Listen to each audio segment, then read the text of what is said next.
de Vingegaard. Pogačar peut pas y aller. Christophe Laporte. Wout van Aert qui part maintenant avec Jonas Vingegaard.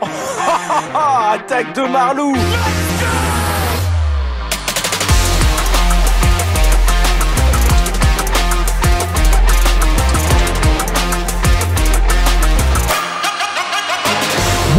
Bonjour à toutes et à tous, c'est parti pour le débrief de la 20e et avant-dernière étape du Tour de France. Une étape à la gloire de Thibaut Pinot qui a été célébrée sur ces routes des Vosges. On va en parler avec François-Pierre Noël. Salut FP. Salut Guillaume, salut à toutes et à tous. Bon, on enregistre ce podcast, tu es à la Madeleine, au Feria de Mont-de-Marsan.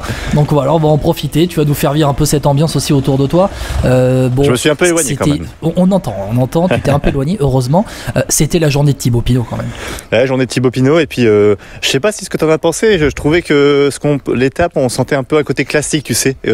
Ce côté, voilà, que c'était tout peut-être pour l'échapper, on a cru à Thibaut Pinot, on s'est dit que même Warren Barguil jouait le jeu à un moment donné de la victoire de Thibaut Pinot, oui, et puis effectivement entre tactique incompréhensible côté H2R que tu as souligné dans un tweet évidemment et puis après les leaders du général qui cherchent à jouer la victoire d'étape, c'était trop compliqué, donc ouais, c'était le Thibaut Pinot Day on va dire aujourd'hui. Ouais, c'est ça, moi c'est un peu l'étape que j'attendais, j'ai pas été surpris, au final c'est les favoris du général qui se jouent la victoire avec la victoire de Tadej Pogačar. Bon voilà, c'était attendu et au final, bon, il y a eu des échappées, c'est parti, Thibaut Pinot est passé en tête au virage Pinot. On a l'impression que l'histoire était écrite, de toute façon il n'y avait rien à faire, c'est comme ça que ça allait se passer. Et ouais, je trouve que l'histoire est très belle, que l'étape est très belle au final. L'étape est très belle, mais il y a un goût d'inachevé quand même, non ? Bah, pour le goût d'inachevé, c'est quoi ? C'est Thibaut Pinot qui gagne au Markstein ? Ouais, voilà, je pense que c'est quand même ça, parce que mine de rien, en fait, il y a beaucoup de choses qui jouent en sa défaveur aujourd'hui, et c'est ça qui est le plus triste. Bah, c'est qui... On va pas faire de fausses polémiques, on va pas dire que c'est AG2R qui a enterré Thibaut Pinot. Ah quand même un petit peu, moi je trouve que quand tu vois ce qu'ils ont fait, comment ils ont roulé, et puis moi je comprends pas, c'est pour le gain minime, ils jouent pas le classement de la montagne, mais ils jouent quoi alors ? Bah exactement, bah tu vois, on va en parler, ça va faire partie de mes 3 points, on va commencer FP par le podium de la journée, ton podium, vas-y, c'est à toi. Merci Thibaut Pinot déjà pour toute sa carrière, et puis que ça se termine comme ça avec toutes les festivités autour, vous avez certainement pu le voir dans ce virage Thibaut Pinot, voilà, c'est magnifique à voir, et puis on sent que c'est un coureur qui aura marqué une génération, à défaut d'être une légende ou pas, ça sera un débat je pense plus tard qu'on pourra faire, mais en tout cas voilà, un coureur qui aura marqué des générations de cyclistes, ça c'est certain, et voilà, donc franchement merci Thibaut. Deuxième point, victoire de Pogačar, mais une victoire qui ne sert pas à grand chose, qui sert juste à compléter le palmarès, donc une victoire un peu amère dans le sens où j'aurais préféré un Pinot pour l'histoire et moins Pogačar, et puis troisième point effectivement, je pense que tu voulais en parler aussi, mais tactique AG2R incompréhensible. Alors là moi on a loué parfois leur côté de savoir rebondir dans certaines situations, aujourd'hui je ne comprends pas. Bah écoute, j'aurais les mêmes points que toi, avec la folie Thibaut Pinot, ce virage Pinot, et on soulignera aussi la parfaite organisation de cet événement, il n'y a pas eu de débordement, ça a été impeccable. Le deuxième point, c'est l'orgueil, moi je dirais plutôt l'orgueil de Tadej Pogačar de venir gagner cette étape au Markstein après les déboires qu'il a eu en début de 3e semaine. Et puis le troisième point, pour moi la tactique incompréhensible des AG2R Citroën, avec Félix Gall qui vient terminer 2e derrière Pogačar, mais il y avait autre chose à jouer et on verra ça plus tard dans le podcast. FP, on commence. Thibaut Pinot célébré donc. Je voudrais qu'on revienne. Alors on rappelle un peu le scénario de course, ça a mis en fait ça n'a pas mis énormément de temps à se mettre en route, cette échappée. L'étape du jour elle faisait 134 km et puis tu avais une dizaine de kilomètres avant le pied du ballon d'Alsace, ça a été plutôt plat. Campenarts avec il me semble Maxime Van Gils, il me semble, de la Lotto Destiny, sont partis tous les deux devant. Ensuite tu as eu au pied du ballon d'Alsace, là ça a été un peu une ascension, on va dire, une ascension au sprint massif, on va dire, avec la première bataille du maillot à pois pour Ciccone, avec 4 Lidl Trek en tête de peloton pour assurer les points pour Gio Ciccone, qui a assuré son maillot à pois. Et on verra, parce que ça va être un peu mon troisième point aussi avec Félix Gall et AG2R. Mais on a eu ensuite une échappée qui s'est dégagée, et Thibaut Pinot qui a mis étape dans cette ascension. Alors je crois que c'est le col de la Croix des Moines en deuxième catégorie, et c'est à ce moment-là où donc il y a Kuhn qui était à l'avant, il y a Madouas qui part, il y a Thibaut Pinot qui part, et là ensuite les trois, et Thibaut Pinot revient. Et après, Thibaut Pinot, franchement, l'histoire était écrite. Dans le petit ballon, il s'envole tout seul. C'est même pas qu'il caresse les pédales, il vole à ce moment-là. Il vole, l'histoire est écrite parce que. Et c'est là, je me permets de te couper à ce moment-là, tu pourras juste reprendre après, mais je trouve que tu trouves pas que c'est là où on voit le cyclisme, c'est là où c'est le plus beau. C'est pour ça que je te parlais de sentiment de classique. C'est, tu sais, comme parfois il y a des coureurs, on dit ils doivent gagner cette course-là. Je fais penser à Peter Sagan longtemps à Paris-Roubaix. On peut penser à Mathieu Van Der Poel Paris-Roubaix aussi parce que c'est ma course préférée. Mais je trouve que tu vois, il y a ce côté où tu as le coureur qui est dépassé par au-delà de son physique et de son mental. Tu vois, il y a quelque chose qui joue en plus et que Pinot aujourd'hui c'était sa journée. Et au final, il gagne pas, mais comme tu dis en fait, c'est qu'aujourd'hui c'était sa journée, on sait pas pourquoi. Certainement c'était dans son coin, ça jouait énormément, mais physiquement on sait que c'était pas le plus fort, mais aujourd'hui c'est sublimé en fait. Et t'as ce côté imprévisible qui fait la beauté du vélo, je trouve. Tu sais, le moment où ça c'était pour lui aujourd'hui en fait.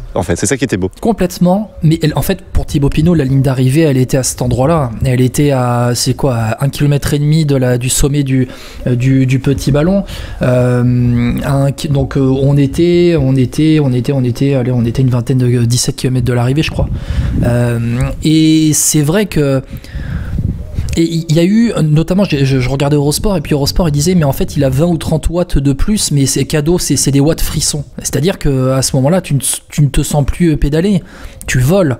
Et il a volé vers un endroit où... et il l'avait, d'ailleurs, il le dit après la course, il dit, ça faisait plusieurs jours que j'attendais ce jour-là. Ça fait plusieurs jours que j'avais ciblé cette étape, que j'attendais que ça. Ouais, c'est vrai, mais ça c'est comme là, c'est le sentiment de puissance en fait. Je pense que quand on est cycliste, on sent ce moment-là quand tout est réuni. Et en fait, là, tout était réuni, même si, au final, il n'y a pas la victoire au bout. Et c'est ça qui est le plus frustrant pour toi quand tu regardes, quand tu regardes la course en fait, où tu te dis, qu'est-ce qui peut lui arriver ? Ouais. En fin de compte, il y a eu plein de choses qui lui sont arrivées et c'est triste. Moi, je te dis, c'est beau, hein, franchement, quand il est passé à cet endroit-là, quand il s'envole dans le petit ballon, quand il se rapproche du virage, moi, j'avais les larmes qui me montaient, mais vraiment, je m'attendais pas à ça. Franchement, je m'attendais pas à ça. Et il nous a tous eu aujourd'hui. Et c'est vrai que Marc Madiot disait, je m'attendais plus à ce que ce soit dur après le Tour de Lombardie quand il va arrêter. En fait, c'était aujourd'hui, et je pense que c'était pour tout le monde pareil. Enfin, il y avait tout depuis hier soir. On voyait sur les comptes Instagram, notamment de la FFL, sur les comptes de la FFL, on voyait les vidéos, Arthur Vichot avec le mégaphone en feu. Je trouve que c'était il y avait quelque chose de mystique. Ouais, il y avait vraiment quelque chose de mystique. L'idole qui passe et tout le monde qui vibre et tout le monde. Il y en a qui sont venus des quatre coins de la France, rien que pour voir Thibaut Pinot dans un virage du petit ballon. Ouais, mais c'est parce qu'on est une génération qui n'avons pas connu non plus des grands coureurs, et je pense que ça joue aussi parce que. Et on était marqué par 2019. Voilà, tout à fait. Et je pense que ça joue beaucoup. Alors peut-être qu'à l'avenir, je nous souhaite qu'on connaisse un équivalent à Bernard Hinault français ou un coureur qui peut remporter un grand tour. Mais Pinot, il nous aura fait vibrer autrement, et mine de rien, il a quand même remporté une des grandes classiques. Donc c'est ça aussi qui compte dans l'esprit des gens. On verra en fin de saison quand on fera un petit podcast spécial Thibaut Pinot pour sa retraite, si on peut parler de légende ou non. Là, ça fait partie des termes parfois qu'il faut nuancer, mais au-delà de ça, allez, moi je préfère le mot idole à légende pour définir.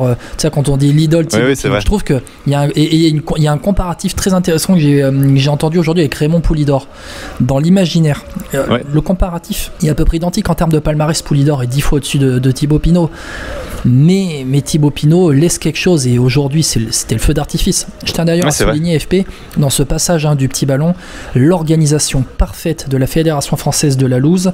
Il y avait le cordage, les gendarmes et tout pour que le public ne vienne pas gêner la course. Ça a été absolument parfait.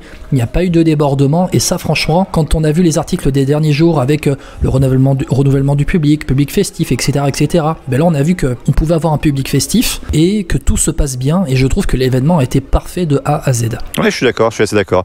Pour passer au reste de la course, Guillaume, juste, en fait, tu vois, au final, on parle en majorité dans ce podcast de Thibaut Pinot. Au mine de rien, c'est Pogačar qui remporte la course. Tu vois, c'est ça aussi l'esprit, je trouve, de la course, ou l'esprit que marque le coureur, c'est que Pinot, en fait, il nous aura beaucoup plus marqué. Et c'est pour ça que je disais tout à l'heure que Pogačar, c'est une victoire amère, parce que il en retient quoi, Pogačar, au final, cette victoire ? Elle sert à quoi ? À part combler les stats. Est-ce que vraiment ça va... Je te parlais d'orgueil dans le podium. Mais justement, est-ce que orgueil, ça joue vraiment là-dessus ?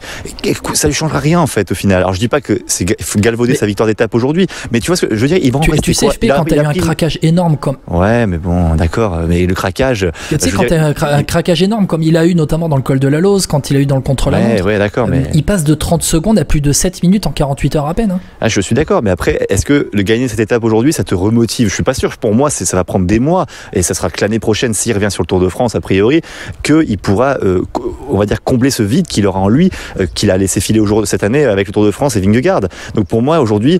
Tu sais, quand tu es un champion de la trempe de Pogacar ou de compagnie, ou des autres, hein, quand tu es un champion, tu veux gagner. Il n'y a que la victoire qui t'intéresse. Ouais, je pense que Pogacar, il n'aurait pas été intéressé aujourd'hui pour terminer 4 ou 5e de l'étape avec 3 ou 4 gars devant. Ouais, t'as peut-être raison. Ça pas intéressé, je pense. Mais bon, on passe au dossier AG2R là. On fait le procès.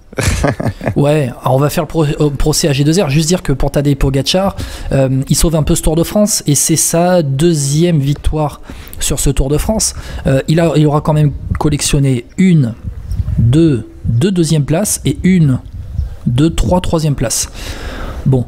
Pas mal. Ça n'aurait pas été un Tour de France moche pour Tadej Pogacar, mais il y avait juste plus fort. Et on verra en début de semaine prochaine, quand on se fera un débrief spécial Tour de France FP, bien complet, bien entier, bien costaud. On verra qu'en fait, c'est juste Vingegaard qui était au-dessus. Et après, Tadej Pogacar, il a dû faire avec des aléas autres que ce qui s'est passé. Le dossier G2R FP, faut qu'on en parle parce que moi franchement je ne comprends pas, et toi aussi tu ne comprends pas, on ne comprend pas ce qu'ont voulu faire la G2R aujourd'hui. Oui, il y avait tout pour aller chercher le maillot à poids, il y avait tout pour aller bagarrer avec Joel Ciccone au début d'étape. Il y avait tout pour le faire. Félix Gall avait des jambes terribles et il l'a prouvé dans le final en accompagnant Pogacar et Vingegaard. Et au final, il vient se faire taper au sprint par Pogacar. Tu sais très bien que tu pouvais pas les lâcher et que tu te faisais taper au sprint par Pogacar. Franchement, c'était écrit d'avance. Mais attends, en plus on en a parlé quand Félix Gall remporte son étape. On s'est dit H2R a réussi sur son Tour de France. Pour qu'il soit parfait, il faut remporter le maillot à poids. Quand tu vois à combien ça se joue, quand tu vois les jambes qu'il a, mais purée, pourquoi tu le joues pas dès le début de l'étape? C'est incompréhensible. Moi, je ne comprends pas la tactique H2R. Félix Gall, il était quoi? Il était mal placé. Enfin, moi, c'est incompréhensible.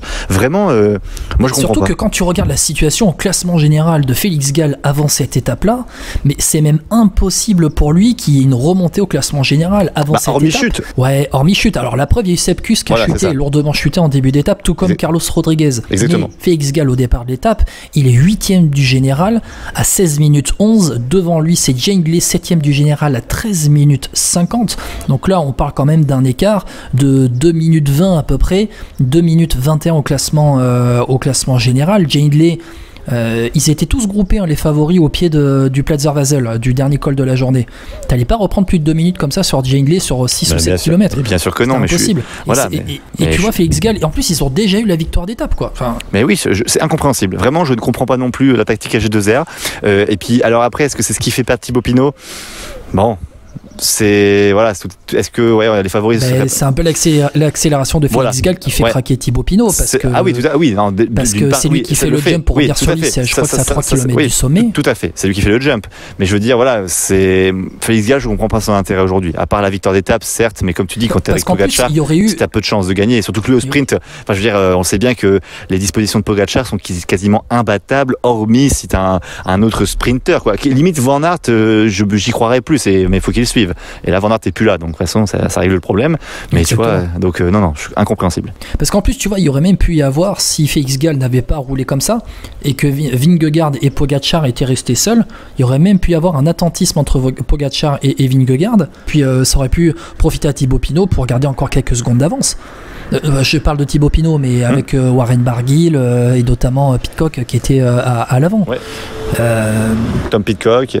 Franchement, je comprends pas. Et je trouve que ça vient gâcher un peu la fin de Tour de France d'AG2R. Alors, c'est un grand mot, gâcher, parce que.